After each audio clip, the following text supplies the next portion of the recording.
I heard one person catch that Yeah. reference. Yeah. Nice. One snicker. Anyways, we are going to go through the features of what we're doing as far as our hobby is concerned, talk about fashion versus function, and then we're going to open it up to questions and kind of get your feedback and try to get you interested in what we're doing, because our goal is to have all of you dressed up like this at our next event. So let's start off with talking about Death Rally. All right. Among many other things that we have fun planned for our events, let me preface this by saying that our events are long weekend, like 3 or 4 days, camping in the middle of the desert. So we've run into people at cons who are like, why would you do that? It's hot, it's dirty, it's gross. So if that's not your thing, it's understandable. But if that sounds good and fun to do 3 or 4 days of camping in costume in the middle of nowhere, then we might be exactly what you're looking for. One of the things we have planned is what we're calling a mini death rally. And we thought it would be cool to incorporate something like Death Race into the post-apocalyptic scene. So rather than using real cars in which someone might actually die and there's a huge lawsuit and it's a big mess, we don't want to deal with that, we're building go-karts, basically painting them flat black, welding a bunch of spikes to them, and mounting paintball guns on the roll cage, and then circling around the track trying to kill each other. It's in its infancy right now. We already have 3 or 4 cars up and running, and it should be a lot of fun. The goal to that is a whole lot of fun, and it's very rules light. It's very much about just racing around the track like a bunch of screaming clowns and going crazy, shooting each other. There will be at our annual event every spring in April, which Lawless will probably talk a little bit more about. There will be a trophy for the winner, such as it is, probably just some welded together car parts. One of the things that brought me to this hobby is, as opposed to the evil stuff that they've been doing for a while, or the cosplays like comicon, is the ability to actually build crafty stuff involving motors. So whether you're into just building a go-kart to race with us, or whether you want to totally Mad Max out your car by pulling off the fenders and hood, or whether you want to build a motorcycle that's all totally Mad Maxed out, or build something straight out of Fallout, all of these things are possible if you got some crafty or know some friends who have some crafty. You can fire up all kinds of vehicular projects. Because the event that we hold every spring is held on 40 acres of private land that End of Days owns, we get to do all kinds of crazy shit out there that you may not get to do at other events in public venues. So, as he was saying, we actually purchased 40 acres of land just for doing this. This is... You heard me without the mic? Yeah, Okay. Mike's are great. We purchased 40 acres of land solely for building. My dream is to have a barter town type situation where there's a town that everyone can go to shop, and all the DJs, all the music, the gladiator battles are all happening in the town. And then around that town are going to be themed camps. So different groups that really embrace this idea and are looking to, get as crafty as they want, can build their own thing that they can just leave there year round. So there's no having to show up and then set up a camp. You show up and your stuff's there because you left it there the year before, and it's more aged than weather because it's out in the middle of hell. But the site, and there's pictures that'll pop up here of this barren, blasted out landscape, and that's the land that we purchased. So what we're looking for is more people that are just super dedicated to fun, Mad Maxy, Fallout-y kind of situations. Oh, don't look in the window. Yeah, there you go. Hey, welcome. You're late for class. That's okay. Are your mics working? Yeah, Everything's fantastic. My job's done. Awesome. But anyways, what we're looking for is kindred spirits as far as Uber Dork go. We all come out to this for 4 days and have a great time. Do it out in the desert and party at Uranium Springs is a fantastic way to release some pent-up aggression. You can put on some armor and beat people with sticks. You can race a death rally cart. You can hang out with me and you're really... Don't talk about our alcoholism. First rule of alcoholism. Don't talk about alcoholism. So, but that's really our big pictures. That's what we're working on right now. One of the things that was brought into, I was introduced to this hobby through a thing called Wasteland Weekend, which is another thing we've got a bunch of slides up here for, which is an event in California City that is it's all based around Mad Max, and it started off really small and has grown into a monster that the organizers are even dealing with how big it's gotten. So I think that this is like all the fun of steampunk as far as the creative aspects, only dirty, which makes it good. Take it how you want. How many people here, if anybody, are aware of Wasteland Weekend? We're just, it's a slightly tweaked version of that because we have more liberal laws in Arizona about things like guns, which make it interesting, although there's very strict site rules about that. So it's just, and part of the reason we do it in the spring is that we're very much wanting to cooperate with those guys in California and give post-apocalyptic fans a spring and a fall event to go to.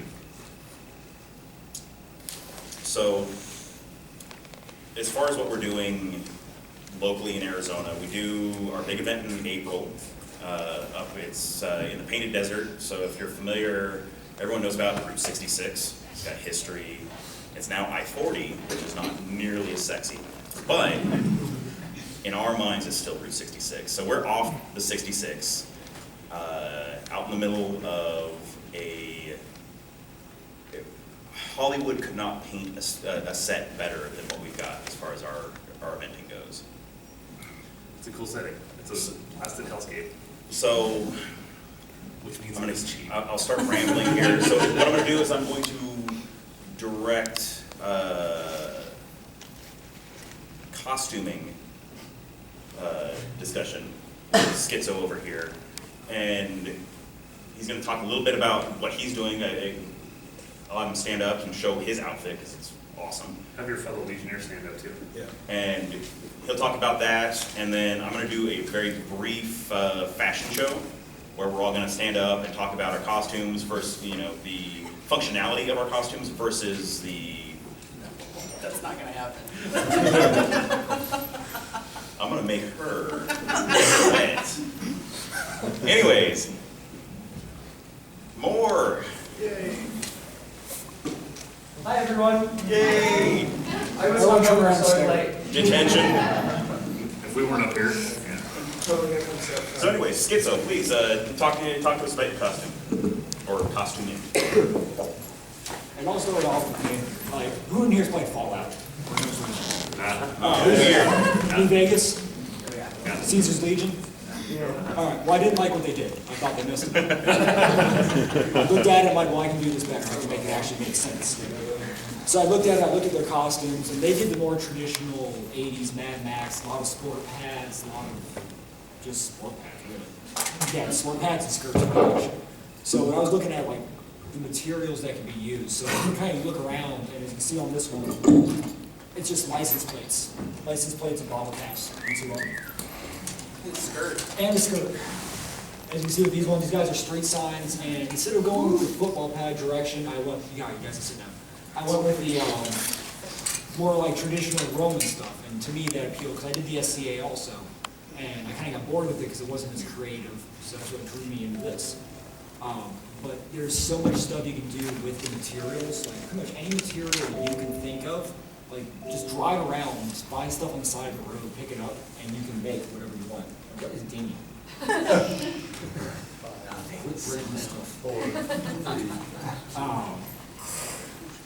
But that's where this costume comes in, because you can do more of the traditional Mad Max style. You could decide to rip off Fallout because you didn't like what they did. Or you can look like a homeless person, like Zephyr. Yeah. Pretty much, that's the costuming in a nutshell. It's, oh,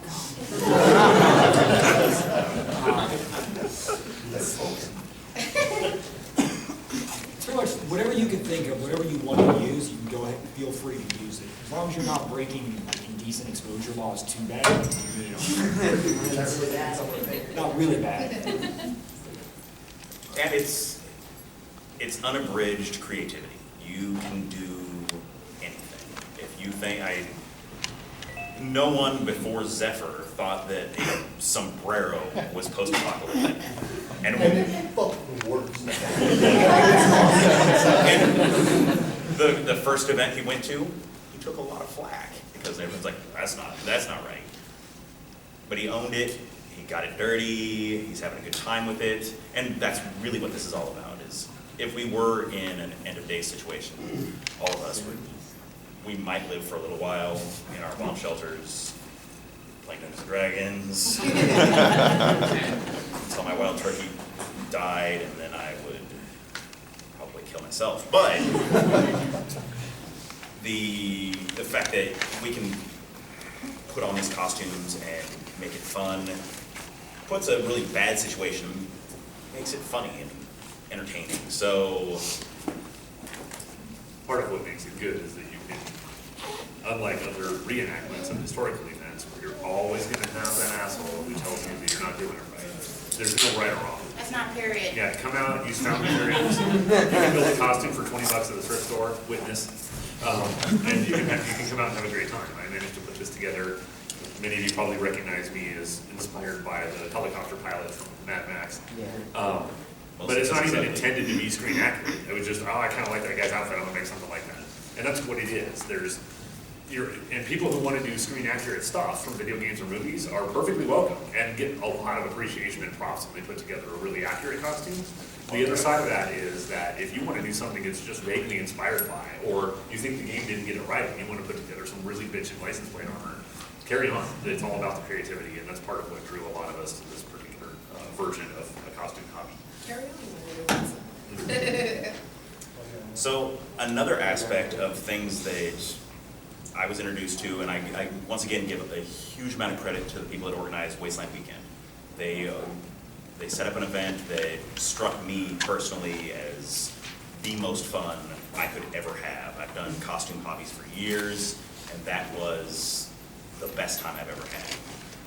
And at this event, I met this guy who is a dick. He's not a friendly person in any way, shape, or form to, well, he's actually, he'll be a fantastic, nice guy to you, but to me, he's super mean. Kids are an asshole, Melissa. Well, it could be that. But what he does is, he does radio, and not FM DJ radio, but he is speaking to people from around the world with an antenna broadcasting out to multiple places. At Uranium Springs event, he was talking to people on a battleship. Who knows how far away. I think it was a carrier. See? But anyways, I'd like to give the table to you to talk about broadcasting to the other Wastelanders all around the world. Thank you very much. So I kind of stumbled on the hobby after stumbling on ham radio because I'm a nerd. So that's what nerds do. When I got into ham radio, I quickly realized that, like, if there was an actual apocalypse, end of days type of situation, communications networks don't last very long. Ham radio is completely peer-to-peer. So I have a radio, some other guy has a radio, maybe I have a generator, maybe he has batteries, whatever the situation is. We're not relying on someone else to relay our messages back and forth. So in 2011, I found Wasteland Weekend, thought, hey, that'd be really cool to build like ham radio stuff out of crap. So we swung by our local Home Depot and was like, I wonder what we could build an antenna out of here. And we built some antennas, we modified an old pickup truck to carry the antenna, we built a tower out of an old part from a fishing boat, and off we went.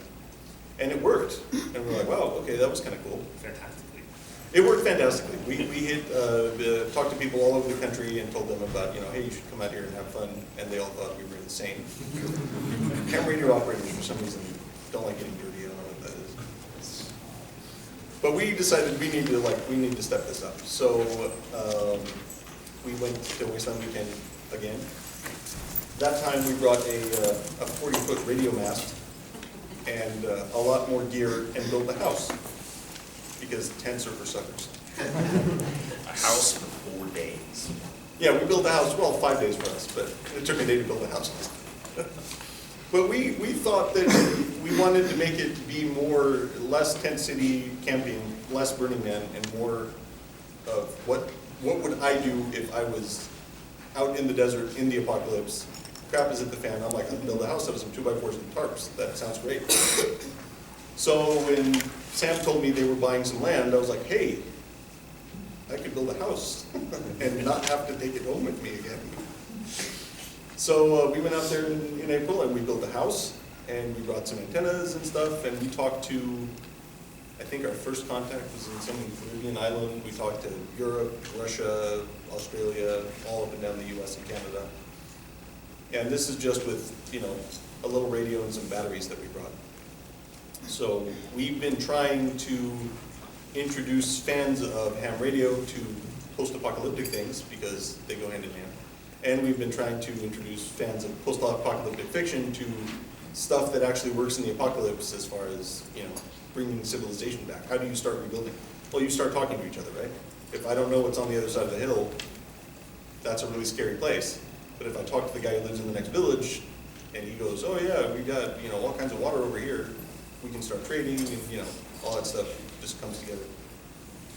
And that's the one thing that before I met you, when I saw what you were doing, I'm like, ham radio, that it has nothing to do with post-apocalyptic in any way, shape, or form. And then as I'm going back through my library of post-apocalyptic movies, it reoccurs. It's out there in all of the fiction. So therefore, it's not only that you're a super dork, it's that you're a super dork that's pulling from fantastic movies. So, and Fallout, that's very true. Because we do have, we started a thing at Uranium Springs called Uranium Springs Radio. And that has turned into a monster that we all get to be super dorks and be DJs. So I'm going to play real quick. I'm going to play a dedication to our Legionnaire real quick.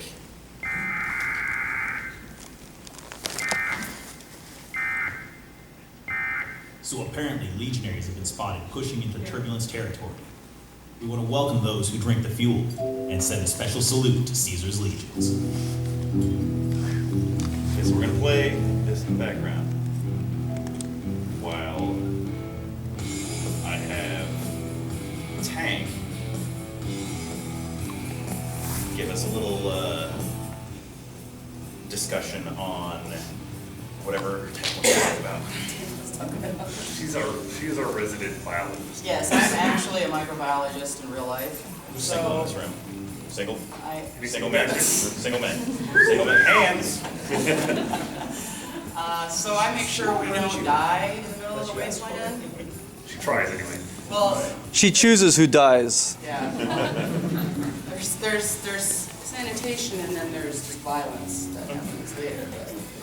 But yeah, so we make sure that we have a outhouse situation that is functioning. I try to make sure that we have plenty of sanitation, because it is 40 acres in the middle of nowhere. So there's no running water. It's just you and what you bring. So not everybody thinks of everything, so I try to be the preparation person and bring all those things you might need if you injure when you injure yourself. Doing something like crazy go-karts. Go-karts tend to be a little unsafe, so make sure that catch people up and keep us from getting dysentery and sepsis. Her knowledge of microbiology also gives her the ability to talk about all kinds of cool ways in which the apocalypse might come to pass.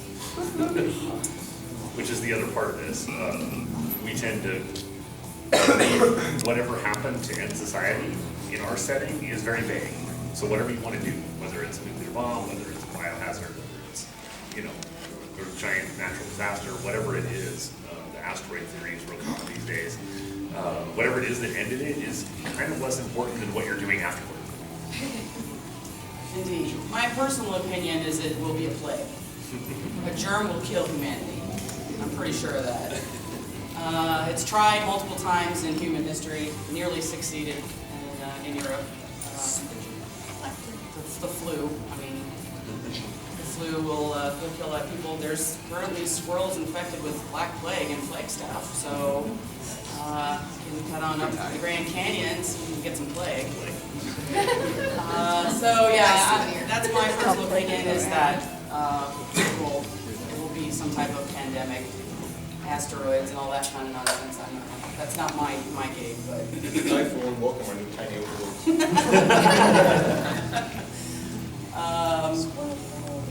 As for costume inspiration for myself, I'm a big Mad Max fan, as you can probably tell. Yeah, it was very pivotal to me in my childhood. I saw that movie a lot when I was young. So I wanted to be Vernon Wells. So meeting him last year was pretty awesome. But yeah, so again, thrift store. This hobby is so cheap. It's awesome. You go to the thrift store, get an old pair of shoulder pads for $5 at the thrift store. You tear out all the shit on the inside. And then just start adding stuff to it, hammer it, spray paint it, and really the only limitation is your imagination in this particular setting. So that's my inspiration for my get-up. We can do a little brief kind of, and I'm going to miss a whole bunch of them, so if I miss your favorite movie, don't be butthurt, but we can do a brief kind of run through of some great influences. Who here has seen A Boy and His Dog? Nice, nice. All right, cool. Very educated That's more hands than I expected. Well done. Of course, Mad Max Road Warrior and Thunderdome. Quintessential, right? Are you guys excited about the new movie coming out? Yes! Do you guys know about the new movie coming out? No. It's called Fury Road. You got it right. Yeah, the Fury Road is done by George Miller. Fury Road. Not Fury Road. Oh, you and I were going to talk. That's the Fury Road. Yes. Yes. All right. But anyways, George Miller is taking on the role of being a director again and not doing Happy Feet. So he is going to bring us a new Mad Max movie called Fury Road, and Fury Road is not starring Mel Gibson. Thank God. Sad sounds. Oh. You know, I appreciate it because what is more apocalyptic than Mel Gibson? But the new Max is Tom Hardy. Yeah. So anyone who, see, the ladies like Tom Hardy, and I'm super mad about it. His poofy lips and beautiful face. I don't want that. Be a tough guy for Max. I think everyone here should write a letter and say, get rid of Tom Hardy and put in Thomas Jane. Can you imagine Punisher as Mad Max? Yeah. See, it's good. And everyone says, yeah. Tom Hardy. Adam Baldwin. Yeah. Yeah. There is, to continue the continuum, there's a plethora of really bad yet totally delicious 80s post-apocalyptic movies.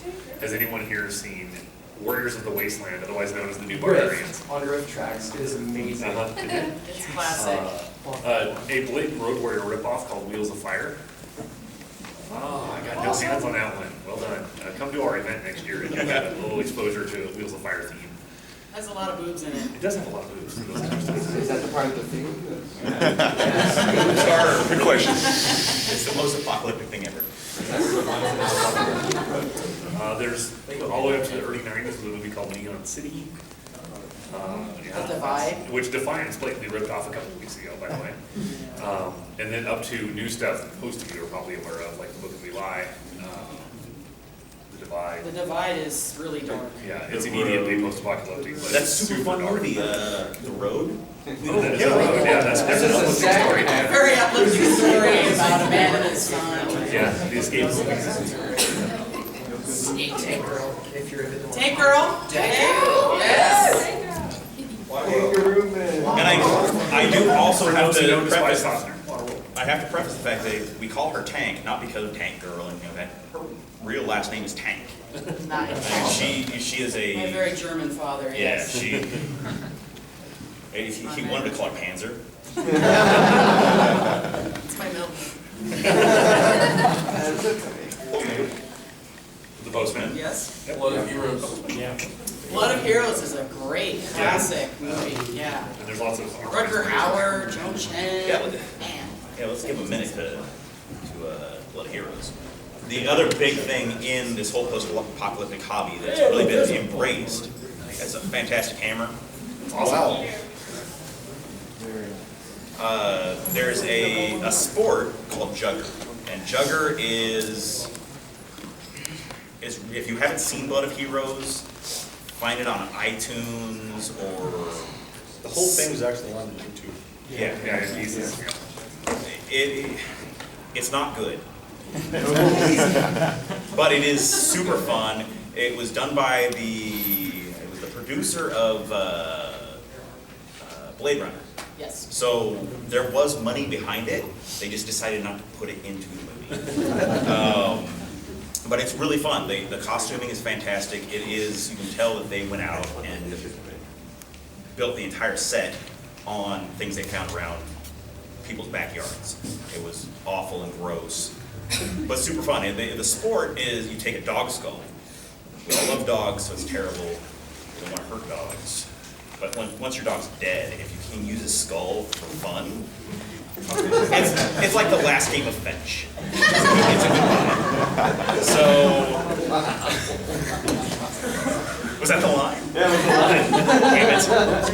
Damn it. Anyways, the whole Jugger sport is 5 guys versus 5, right? I think so, yes. I can't count. There's the quick Anyways. chain guy and the 2 club guys. There's a small group and a small group that are fighting back and forth like football. You're wearing armor, you're beating each other up, you got chains, and you got to get your dog skull stuck on a spike at the far end of the field. So it's like not capture the flag. It's like football. Violent lacrosse football. Exactly. Opposite of capture the flag. Yeah. Yeah, it's get rid of the flag. Get rid of the flag. So this is actually caught on really big at Wasteland Weekend, and hey, look at more people. Oh man, I know these people. Yeah. Do not talk to these people. Turn around and stare at something. Yeah, there. So actually, them coming in, I think, is going to steer me into the fashion show. You guys ready for this? Yeah. Okay. Before we do the fashion show, I want to play another music clip. Hey, readers and rebel. Not enough dune in your buggy? Missing some tank in your truck? Bring your wheeled heap of tin into Crazy Eddie's carport today. I haven't found any new parts in a couple of years, and my only tools are one big wrench and a hammer. But I'll fix your shit for reasonable rates. Need a windshield removed? No problem. Need a tire flattened? No problem. Got a loose wheel? Probably can't help you with that. But hey, my rates for not helping you are just as reasonable as my rates for helping you. So come on down to Crazy Eddie's carport in downtown Uranium Springs today. The old Chevy was squealing like a scalded pig until I took it into Crazy Yetis. Now it purrs like a rattlesnake. Well, for the first couple of minutes anyway, until it overheats, because it took the fan belt off. Crazy Yeti's the best. So if you find yourself cruising the cracked Creed in the 66, come on over to Uranium Springs and visit my Crazy Eddie's carport today. I probably won't fix your car, but I got some shitty booze I'll share. Crazy Eddie. Hey, readers and rebel. Not enough dune in your buggy? Missing some tank in... Bad form. Okay. Okay. So I am not costumed up the way I normally am. Which anyone that maybe not yet. But anyways, I would like to bring up some of the costumes that I know, some of my friends that have been doing this for a while, and kind of show off the work they've done. And then anyone I see that is dressed up appropriately, I want to pull up.